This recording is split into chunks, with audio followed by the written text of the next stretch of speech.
I wasted 10 years obsessing over chess openings. I watched so many YouTube videos, bought chess books, bought courses, but it really did not help me to improve. I was just stuck at a very low rating. And in this video, I am going to teach you a very specific strategy that I learned, and using this strategy is what actually helped me to become a strong chess player. So you can use this strategy no matter what opening you play, and honestly, openings in general don't really matter. I really believe if you are below 1800 rating, you shouldn't be spending any time at all on learning chess openings. We just want to keep things simple. So I am playing pawn to d4, you can play something else, but the main strategy that we should try to follow is that we just want to castle as quickly as possible. It sounds stupid, it sounds extremely simple, but this is what we are going to do. We are just going to develop the pieces and castle. That is the beginning plan that we have. All right. Because it's so much more important to learn how to actually play a good middle game than it is to learn openings. So that is what we are going to focus on. For the middle game, I follow a very specific set of rules. And as long as I follow these rules, I always have amazing games. And right now I'm already more than 2200 rating just by following my rules. So what are those rules? A couple of them. First of all, we want to minimize the amount of pawn moves we make as much as possible, which means that most of the time we will only be using our E pawn, or D pawn, and our C pawn. Any other pawn you move creates a weakness and might create a problem. So 99% of the time we should be moving these pawns. Every now and then, yes, a different pawn move is good and is necessary, but this is what we want to focus on. We also want to, whenever it's our turn, mostly focus on optimizing pieces, which means that we want to get more pieces from the back rank into the game. For the middle game, there is also a very simple plan that you can follow, which is that if you started by playing pawn to d4 like I did, your middle game plan should be to play pawn to e4 and try to make that possible with all of your moves. If you started by playing pawn to e4 in the beginning of the game, then your middle game plan should be to play pawn to d4. And we can just follow this even without any opening preparation. So the question is, can we play e4 without losing material? Yes. So we should play it. That's just a rule. They take, and I can take with the knight, which is perfectly fine. Okay, they want to trade even more. I am going to take with the bishop. This is the first part of the strategy. So we focus on the E pawn, D pawn, C pawn, and we want to move the pawn to the center that we didn't move in the beginning, which is for me the E4 pawn. And now we are just getting deeper and deeper into the middle game. So a couple of important things. I try to use all of my energy to do blunder prevention. It's way more important to avoid blunders than it is to try to have some brilliant attack against your opponent. So blunder prevention is always my #1 priority. The way that I solve this is by using a strategy which I call sit on your hands. Literally, when your opponent makes a move, don't touch the computer mouse, don't immediately react or think about what you are doing. Think about what they are doing first. I always right-click their piece and I even draw arrows to see where it can go next. And I'm always trying to figure out what my opponent is trying to do. And I think they are trying to get a knight to f6. It's not really a problem we need to worry about, but I'm always looking at what my opponent is doing. All right. Since there is nothing special going on, we want to just keep improving pieces. We want to keep optimizing. While we have a bunch of good moves, maybe queen e2, maybe rook e1, maybe we could do something with the c pawn. I'm just going to play rook e1 because I think the rook on this file is going to be useful. And look at this. They play the knight exactly as we predicted. One of the very important rules that you also need to follow is that you never ever want to give away a bishop for a knight unless if there is some very specific compensation that you can get, meaning some advantage or a pawn that you can win or something. So they attack the bishop, even though it is protected, we need to move it. Just please save your bishops if you can. You will be thankful in the end. It's part of this strategy. h6, it's not really a move that we have to worry about, so we are going to continue. Again, remember, this is the moment where so many players would instantly do something like b3 or a4 or just go crazy, pushing pawns, like my opponent playing h6, playing, oops, not this, playing h3. No. We limit the pawn moves. We focus on blunder prevention and piece optimization. Queen e2. Queen e2 is going to be my move. It helps. It's improving my pieces. Okay. All right. Queen e8. I'm not really sure what they are doing. I'm always paying attention to their move. Maybe they are going to go in on this side of the board. I don't really see it. Okay. So what do we want to do here? It's still the exact same thing. Optimize, optimize, optimize, and don't touch the pawns unless we have to. I haven't moved to c-pawn yet, so I could play c4, I could play c3, but I honestly don't see a big reason. I don't know yet which square I will pick, so I'm basically waiting to see what's going to happen. I want to further optimize pieces, so I could try to get this bishop into the game, but we can also focus on improving pieces that we already have. And my opponent broke one of the rules that I tried to teach. Don't move pawns except e, d, and c, because they moved f pawns and h pawns, and both of these pawn moves weakened this very specific square. g6 is weak. How can we use that? We need to get a piece there. Knight h4, and I'm trying to get knight to g6, which is just going to happen here. Knight to g6, attack the rook. So look how wonderful this is. We are literally showing exactly this. My opponent is breaking my rules and they are being punished. They moved pawns when they shouldn't have. Okay, so this is already great. Well, we have a couple of things we can think about here, but I feel like there should be something here. I hope you can also feel it. Like, there should be a tactic. We have so many pieces which are actively placed that there should be something. So whenever you are thinking about the tactic and you are trying to find the best move, you should just simply go through the steps C, C, T. Look at every check first, then every capture, and then every threat. So every check first would mean trading a knight for bishop. Okay, wouldn't be bad because we are gaining a bishop for a knight, but I also don't really see a follow-up. I think they are safe. So we could play it, we don't have to play it. So that's a check. Do we have any captures? Well, yes, it's also a capture. We also have captures here, but it doesn't really work because they take with the bishop.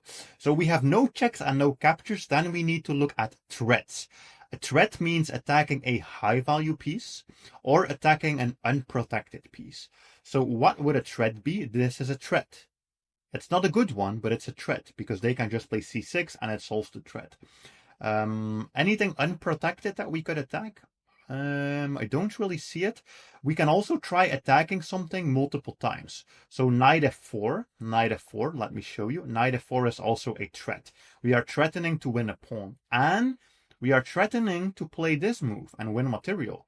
So basically, I think knight f4 just guarantees us a win because we have two threats at the same time.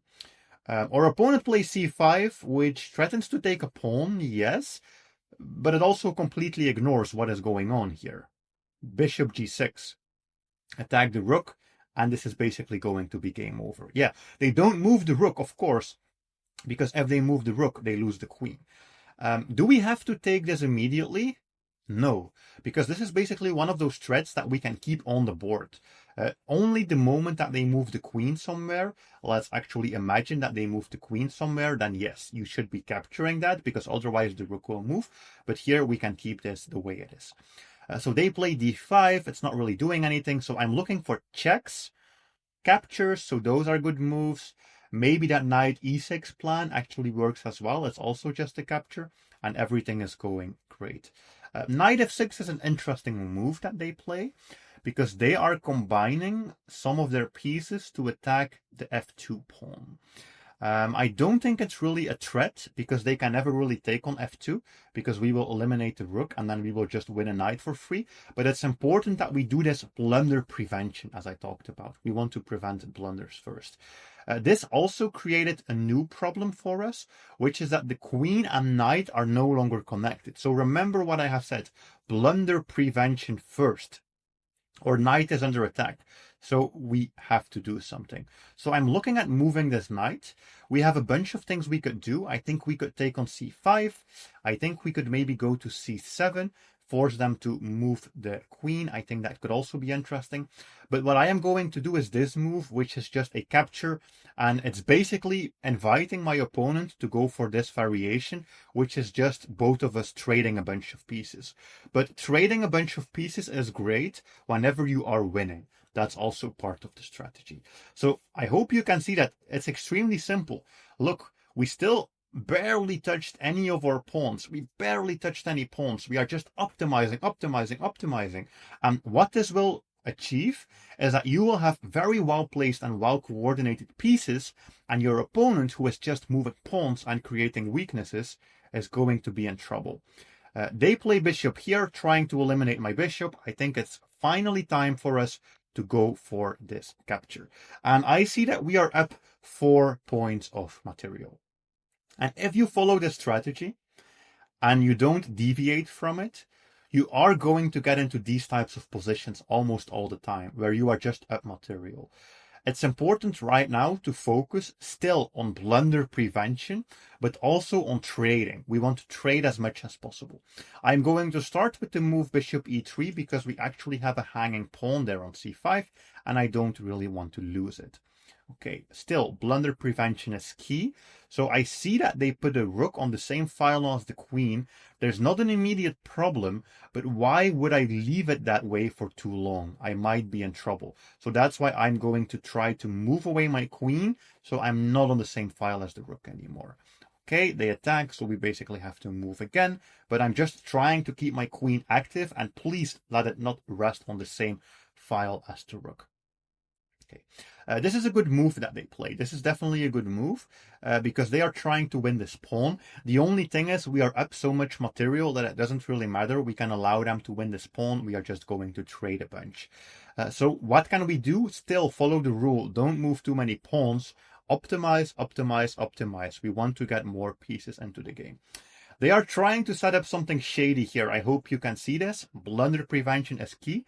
They are trying to set up a position where if we are careless, they will play d4, which is an attack on the queen and an attack on the bishop. So the most important rule of all is still sit on your hands. Look at their move first. Always try to think for your opponent. What are they doing? Because we need to figure out what they are doing so that we don't end up losing anything. So again, we also don't want to keep our queen here. That might be trouble. So I am going to move my queen off the diagonal so I'm not in any trouble. This, by the way, also helped us to potentially play b4 to protect the pawn, which is why they are playing this move pawn to a5. So what do? We can still follow the same principles. I will be playing, I think, pawn to c3 because I'm actually looking to see if I could play pawn to b4. Pawn to b4 would be good because if we play pawn to b4, we protect this. If they trade, we take this and it's still supported. Now you might be thinking, wait a minute, you told us not to move any pawns. Yes, of course, you should not move many pawns, only EDC pawns. But once you are in the endgame, once you are up this much material, it becomes more and more important to move your pawns as well. So that's why we are doing this. Okay, so they play bishop there, attacks the rook. Okay, let's figure this out. We have the move f3, I think, which just attacks both pieces. They might sacrifice and go in with the queen. So we need to watch out because I think we might actually be running into trouble if we allow the queen and knight to be there. I'm not exactly sure if it is trouble, but if we can avoid it, I would rather avoid it. So the most important thing that we want to do, as I said, is trading. So I'm looking to see if I have any trades. I could always move the rook. And I think that would be fine. I'm also looking to see if maybe I could try to trade the queens. The only thing is, if they take the rook, we can trade queens. We would get this position. The thing is, we are losing a little bit of material, but we are still up 3 pawns. And one of my key rules for winning endgames is exactly what I am doing here. You have to trade. You have to trade so much that you are even willing to give away a little bit of material just to make the endgame easier. And I know, like, we are giving away some material here. They are winning a pawn here, or they are winning an exchange, but it's so much more important for us to keep the endgame simple, because that is going to help us with the blunder prevention, which is key. Okay, so we give a check and they move. What's going on here? So this pawn is hanging. We could also take that pawn. We do end up with doubled pawns. I think we could also just play a3. Probably makes more sense, right? We can just protect that pawn, just take back, and this is fine. So even here, I am still focused as much as I can on trading. And we want to trade the highest value pieces first, which is the rook. How can I trade the rook? Rook d6. This is basically a forced trade of rooks, because the rook cannot move anywhere. So it's basically a forced trade, and we get our pawn a little bit closer to promotion. Now we are really deep into the endgame, and at this point we also have to switch our strategy a little bit. What we want to do once we are this deep into the endgame is focus all of our energy on seeing if we can promote our pawn. But we first have to watch out. My opponent here is trying to be sneaky, so let's just protect that pawn, and that's fine. So our main strategy should be pushing the pawn, but of course we should only push it without losing it, right? We don't want to just push it here and just give it away. I mean, we are still going to win, but that's not useful. So maybe we should try to kick out the bishop first, see where the bishop goes. Okay, it goes in front of the pawn, which is smart, because they are trying to prevent us here from doing something. Okay, what can we do? What can we do? I think we for sure need to activate our rook a little bit more. I feel like our rook is not really doing too much. So I think I'm going to go here and maybe see if we can attack that knight. Okay, the king attacks our pawn. I think that pawn is lost anyways, I think. I don't really see anything that we can do to save it. No, I don't really see anything we can do to save it, but we can try to win this pawn. Okay, all right, and they go here. Well, then we can try to win this pawn. And, okay, it's funny. They keep moving the pawns. I can now try to win this pawn. Okay, they are going to push, which means we can take, and they can take. What I'm still trying to do is trade, and look, somehow we figured out a way to protect the pawn. Okay, we lose this one, but we still found a way to protect this one. And the most important pawns are the pawns that are closest to promotion. So I was mostly worried about this. I think now we have this nice move, attack the knight moves, we pick up this, and we should be very close to winning this. Still, my opponent is being so damn annoying, right? They are always attacking left and right, trying to make things difficult, trying to win that pawn. The good thing is we are up so much material that really nothing matters. Whatever happens here, we are going to be winning. All right. I was hoping for this. We are going to trade. And this is a really extreme example of how I play my endgames, because I am basically trading everything. And I'm trading everything to the point where it's rook and pawn versus bishop, which I'm sure not everybody would be comfortable with this, but it's actually winning. It's winning just because we have more material and we also have the rook versus the bishop. We can do this. And then we have to ask ourselves the final question. Can we simplify the game by playing this move? The answer is no. This is not a winning king and pawn endgame. But if I could play it, if it did work, I would for sure do that move. So I'm going to try to set up something similar. What I'm also trying to do is I'm trying to keep all of my pieces as much as I possibly can on dark squares, because on the dark squares I am safest. On the dark squares I cannot get attacked by the bishop, and we are just going to use our pieces here. All right, this is perfect. Just going to try to use our pieces and see if we can promote. Push the pawn, just keep pushing the pawn. The rook is closing out the king. All right, we cannot immediately push, but we are going to be able to walk around the corner and just go and pick up that bishop, or at least chase the bishop away. So this is very good endgame skill, just showing you how you can win this. Yeah, they don't even move the bishop, but I hope you see if they move it, we push, and then they are losing. If they don't, we can take this, and this should be very easy. I don't want to give up the rook, so let's keep it, and then let's promote. Probably they will attack the rook. Yes, we move the rook. And then here you can promote, and of course we can go for a rook, and we can do a ladder checkmate. which I hope you know. It's one of the most basic checkmate patterns. We cannot do this. This is not a checkmate. They would be winning that rook.